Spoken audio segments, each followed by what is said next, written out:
Welcome everyone, मैं अविनाश आप सभी का एक बार फिर से स्वागत करता हूं आपके अपने यूट्यूब चैनल अभी ITI क्लासेस में। आज हम डिस्कस करेंगे GS GK का पार्ट 23। इसके पहले हम लोग 22 पार्ट डिस्कस कर चुके हैं। तो आइए शुरू करते हैं। देखिए, जो हमारा पहला प्रश्न है, इका एल्युमिनियम को आधुनिक आवर्त सारणी में किस धातु के रूप में नामित किया गया? इका एल्युमिनियम को आधुनिक आवर्त सारणी में किस धातु के रूप में नामित किया गया? सोडियम, कैल्शियम, गैलियम, उपर्युक्त सभी। तो इका एल्युमिनियम जो है वो आपका क्या है? गैलियम। करेक्ट आंसर क्या हो जाएगा? गैलियम। अब गैलियम क्या है? गैलियम एक रासायनिक तत्व है।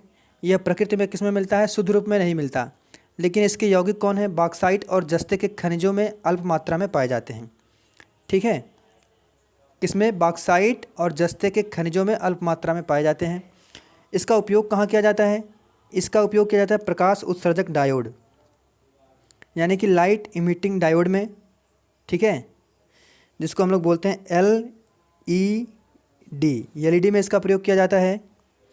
लेजर तत्व में इसका प्रयोग किया जाता है। उच्च स्पीड ऑपरेशनल ट्रांजिस्टर के लिए भी इसका प्रयोग किया जाता है। तो इका एल्युमिनियम को आधुनिक आवर्त सारणी में किस धातु के रूप में नामित किया गया? तो आपका जो करेक्ट आंसर बनेगा वो क्या बनेगा? गैलियम। नेक्स्ट क्वेश्चन, रेगिस्तानी पौधों की बाहरी त्वचा पर मूंग, देखिए यहाँ पे मूंग लिखा गया है, इसको मोम कर लीजिएगा। मोम जैसा पदार्थ की परत पाई जाती है, यह पदार्थ कहलाता है। तो रेगिस्तानी पौधे जो होते हैं उसके बाहरी त्वचा पर जो मोम जैसा पदार्थ होता है वो आपका कहलाता है क्यूटिन। करेक्ट आंसर क्या हो जाएगा? क्यूटिन। क्वेश्चन नंबर 3, प्रोटीन की जानकारी प्रदान करने वाले DNA के भाग को क्या कहा जाता है? यानी कि प्रोटीन की जो जानकारी प्रदान करने वाले DNA के भाग को क्या कहा जाता है? क्रोमोसोम, गुणसूत्र, जीन, राइबोसोम। तो देखिए, जो प्रोटीन की जानकारी प्रदान करते हैं उनको कहा जाता है जीन। क्या कहा जाता है? जीन। आपका करेक्ट आंसर क्या हो जाएगा? Option number C, gene. अब जीन की बात आ गई तो जीन क्या होता है? गुणसूत्रों पर स्थित DNA की बनी एक अति सूक्ष्म रचनाएं जो क्या करती हैं? अनुवांशिक लक्षणों को धारण करती हैं। ठीक है, उनका एक पीढ़ी से दूसरी पीढ़ी में स्थानांतरण करती हैं। जीन क्या होता है? जीन वंशावली या पैतृक कहलाता है। ठीक है, DNA के न्यूक्लियोटाइड का एक ऐसा अनुक्रम है जिसमें सन्निहित कूटबद्ध सूचनाओं से अंतः प्रोटीन के संश्लेषण का कार्य संपन्न होता है। यानी कि बात की जाए कि प्रोटीन की जानकारी प्रदान करने वाला DNA के भाग को क्या कहा जाता है? तो आपका करेक्ट आंसर क्या आ जाएगा? जीन। नेक्स्ट क्वेश्चन, मुक्त रूप से गिरना केवल संभव है। मुक्त रूप से गिरना केवल संभव है। मुक्त रूप से आप कहाँ गिर सकते हैं? वायु में, जल में, निर्वात में, उपर्युक्त सभी में। तो मुक्त रूप से गिरना कहाँ संभव है? निर्वात में, केवल और केवल निर्वात में। यहाँ पे यानी कि जहाँ पे आपका वायु नहीं होता है वहाँ पे किसी वस्तु को अगर गिराया जाए तो वो मुक्त रूप से गिरती है। तो करेक्ट आंसर क्या हो जाएगा? Option number C. Next question, राज्य के वित्तीय लेखों पर नियंत्रण रखता है राज्यपाल, मुख्यमंत्री, वित्त सचिव, नियंत्रक एवं महालेखा परीक्षक। तो राज्य के वित्तीय लेखों पर जो नियंत्रण रखता है वो कौन रखता है? नियंत्रक एवं महालेखा परीक्षक। करेक्ट आंसर क्या आ जाएगा? Option number D. Next question, leaning tower of Pisa कहाँ स्थित है? तो लीनिंग टावर ऑफ पीसा जो आपका स्थित है वो कहाँ पे स्थित है? इटली में। लीनिंग टावर ऑफ पीसा कहाँ स्थित है? इटली में। देखिए, इसे वास्तुशिल्प कला का अद्भुत नमूना माना जाता है। अपने निर्माण के बाद से ही ये जो मीनार है लगातार नीचे की ओर झुकती जा रही है। इसी झुकने की वजह से ये दुनिया भर में मशहूर रही है। ठीक है, तो लीनिंग टावर ऑफ पीसा कहाँ पर स्थित है? तो करेक्ट आंसर क्या हो जाएगा? इटली में। नेक्स्ट क्वेश्चन, पपीता में मुख्यतः कौन सा विटामिन पाया जाता है? Vitamin A, vitamin C, vitamin B, vitamin K. तो पपीता में जो आपका पाया जाता है वो पाया जाता है विटामिन सी। करेक्ट आंसर क्या हो जाएगा? राष्ट्रपति की। नेक्स्ट क्वेश्चन, राष्ट्रपति के अध्यादेश निर्गत करने की शक्ति प्रेरित है। यानी कि जो राष्ट्रपति के अध्यादेश निर्गत करने की शक्ति प्रेरित है वो भारत सरकार अधिनियम 1910, भारत सरकार अधिनियम 1935, भारत सरकार अधिनियम 1909, भारत सरकार अधिनियम 1947।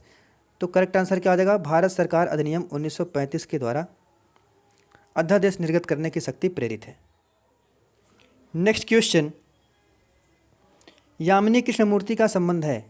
यामिनी कृष्णमूर्ति का जो संबंध है वो किससे है? कथक नृत्य से, भरतनाट्यम से, फिल्म संवाद लेखन से, भारतीय विदेश सेवा से। तो आपका जो करेक्ट आंसर हो जाए किससे? भरतनाट्यम से। नेक्स्ट क्वेश्चन, भारत में कितने राज्य तटरेखा से लगे हैं? तो आपका करेक्ट आंसर क्या हो जाएगा? 9। ठीक है, कौन कौन से लगे हैं? देखिए, पहला आपका है गोवा, गुजरात, तमिलनाडु, उड़ीसा, आंध्र प्रदेश, पश्चिम बंगाल, महाराष्ट्र, कर्नाटक, केरला। तो इस तरीके से मिला के कुल 9 राज्य। तो भारत में कितने राज्य तटरेखा से लगते हैं? तो आपका करेक्ट आंसर क्या हो जाएगा? 9। नेक्स्ट क्वेश्चन, निम्न में से कौन सा आउटपुट युक्ति नहीं है? निम्न में से कौन सा आउटपुट युक्ति नहीं है? Drum pen lighter, CRT monitor, earphones, digital camera. तो आउटपुट डिवाइस जो आपका नहीं है वो क्या है? डिजिटल कैमरा आपका आउटपुट डिवाइस नहीं है। तो करेक्ट आंसर क्या हो जाएगा? Option number D. Next question, भारत में ट्रेजरी बिल बेचे जाते हैं भारतीय रिजर्व बैंक द्वारा, सरकार, राज्य सरकार द्वारा, व्यापारिक बैंकों द्वारा, सेबी द्वारा। देखिए ट्रेजरी बिल क्या है? ट्रेजरी बिल भारत में भारतीय रिजर्व बैंक के द्वारा बेचे जाते हैं। किसके द्वारा बेचे जाते हैं? भारतीय रिजर्व बैंक के द्वारा बेचे जाते हैं। भारत में सर्वप्रथम ट्रेजरी बिल, प्रश्न पूछ लिए, भारत में सर्वप्रथम ट्रेजरी बिल कब? तो 1917 में ट्रेजरी बिल जारी किए गए थे। इसे टी बिल के रूप में भी जाना जाता है। सामान्यतः इनका जो मूल्य वर्ग होता है 25,000 या उसके गुणकों में होता है। तो भारत में ट्रेजरी बिल बेचे जाते हैं। किसके द्वारा बेचे जाते हैं? तो भारतीय रिजर्व बैंक के द्वारा बेचे जाते हैं। पहली बार ट्रेजरी बिल कब जारी किया गया? तो 1917 में। नेक्स्ट क्वेश्चन, यदि आँख का लेंस अपारदर्शी हो जाए तो आँख का रोग कहा जाता है। यानी कि अगर आँख का जो लेंस है वो अपारदर्शी हो जाए, ठीक है, वो जो लेंस है वो मतलब काम ना करे, ठीक है, उसके आर पार दिखाई ना दे, अपारदर्शी हो जाए, तो आँख का रोग कहा जाता है। तो आँख का जो रोग कहा जाता है क्या कहा जाता है? मोतियाबिंद। करेक्ट आंसर क्या हो जाएगा? ऑप्शन नंबर डी, मोतियाबिंद। नेक्स्ट क्वेश्चन, वह प्रदेश जिसने अटल खाद्यान्न योजना प्रारंभ की? गुजरात, बिहार, उत्तराखंड, झारखंड। तो अटल खाद्यान्न योजना किसने प्रारंभ किया था? उत्तराखंड ने। अटल खाद्यान्न योजना प्रारंभ किसने किया था? किस राज्य ने? तो उत्तराखंड ने। देखिए इसमें क्या था, सरकार BPL के लिए 2 रुपये किलो गेहूँ और 3 रुपये किलो चावल दे रही थी, तथा APL के लिए क्या था, 4 रुपये किलो गेहूँ और 6 रुपये किलो चावल प्रदान कर रही थी सरकार इस योजना के तहत। तो अटल खाद्यान्न योजना प्रारंभ की गई थी उत्तराखंड में। नेक्स्ट क्वेश्चन, विश्व की सबसे ऊंचाई पर स्थित दूरबीन वेधशाला है? कोलंबिया में, भारत में, नेपाल में, स्विट्जरलैंड में। तो जो सबसे ऊंचाई पर स्थित दूरबीन वेधशाला है वो किस देश में है? अपने देश भारत में। करेक्ट आंसर क्या हो जाएगा? Option number B. Next question, साल की लकड़ी का उपयोग अधिकतर किस में किया जाता है? तो जो साल की लकड़ी होती है उसका जो मैक्सिमम प्रयोग किया जाता है वो कहाँ पे किया जाता है? रेलवे के स्लीपरों में किया जाता है। करेक्ट आंसर क्या हो जाएगा? Option number D. Next question, निम्न में से कौन रासायनिक उर्वरक नहीं है? तो यूरिया भी आपका एक उर्वरक है, खाद है। सुपर फास्फेट जिसको हम लोग सुपर बोलते हैं, ठीक है, वो भी एक आपका मतलब उर्वरक है। पोटेशियम नाइट्रेट की बात करें तो ये भी एक उर्वरक है। तो सोडियम सल्फेट, सोडियम सल्फेट जो आपका है क्या है? Sodium sulphate. सोडियम सल्फेट आपका एक रासायनिक उर्वरक नहीं है। तो करेक्ट आंसर क्या हो जाएगा? Option number B is the right answer. Next question, G8 Moscow का पहल संबंधित है? तो G8 मास्को का पहल संबंधित है किससे? अंतर्राष्ट्रीय आतंकवाद की रोकथाम या समापन से, मातृ एवं शिशु के स्वास्थ्य से, अंतर्राष्ट्रीय विवादों के निपटारे से, ग्रीन हाउस गैस को कम करने के लिए। तो G8 मास्को का पहल जो संबंधित है आपका वो किससे है? मातृ एवं शिशु के स्वास्थ्य से। करेक्ट आंसर क्या हो जाएगा? मातृ एवं शिशु के स्वास्थ्य से। नेक्स्ट क्वेश्चन, भारत में कोयले के 2 सबसे बड़े उत्पादक हैं? आंध्र प्रदेश एवं छत्तीसगढ़, छत्तीसगढ़ एवं उड़ीसा, छत्तीसगढ़ एवं झारखंड, झारखंड एवं मध्य प्रदेश। तो भारत में कोयला के जो सबसे बड़े उत्पादक राज्य हैं वो हैं आपके झारखंड और छत्तीसगढ़, छत्तीसगढ़ एवं झारखंड। तो इस प्रश्न का जो करेक्ट आंसर बनेगा वो क्या बनेगा? Option number C. Question number 20, निम्नलिखित में से किसने दिल्ली में खगोलीय वेधशाला जिसे जंतर मंतर कहते हैं बनवाई थी? कभी कभी डायरेक्टली प्रश्न पूछता है परीक्षा में कि जंतर मंतर कहाँ पर स्थित है? तो कहाँ पर स्थित है? दिल्ली में, ठीक है। तो जंतर मंतर कहते हैं किसके द्वारा बनवाया गया था? तो जंतर मंतर जो बनवाया गया था वो राजा जयसिंह द्वितीय के द्वारा बनवाया गया था। तो आपका करेक्ट आंसर क्या हो जाएगा? Option number D. Next question, भारतीय उपमहाद्वीप मूलतः एक विशाल भूखंड का भाग था जिसे कहते हैं जुरासिक भूखंड, Aryavart, Indiana, Gondwana land.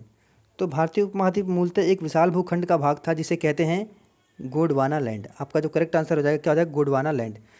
Gondwana land क्या है? एक बृहत महाद्वीप था जिसका अस्तित्व नवप्रागजीव महाकल्प यानी कि आज से लगभग 55 करोड़ वर्ष पूर्व से लेकर जुरासिक काल यानी कि तकरीबन 18 करोड़ वर्ष पूर्व तक था। गोंडवाना जो लैंड का नाम है वो एडअरस सुएस ने भारत के गोंडवाना क्षेत्र के नाम पर रखा था। तो भारतीय उपमहाद्वीप में मूलतः एक विशाल भूखंड का भाग था जिसे कहते हैं गोंडवाना लैंड। नेक्स्ट क्वेश्चन, लंबे समय की कसरत का मुख्य ईंधन क्या होता है? वसा, प्रोटीन, कार्बोहाइड्रेट, उपर्युक्त में से कोई नहीं। तो लंबे समय की कसरत का जो मुख्य ईंधन होता है वो होता है आपका कार्बोहाइड्रेट। क्या होता है? कार्बोहाइड्रेट। तो आपका करेक्ट आंसर क्या हो जाएगा? ऑप्शन नंबर सी।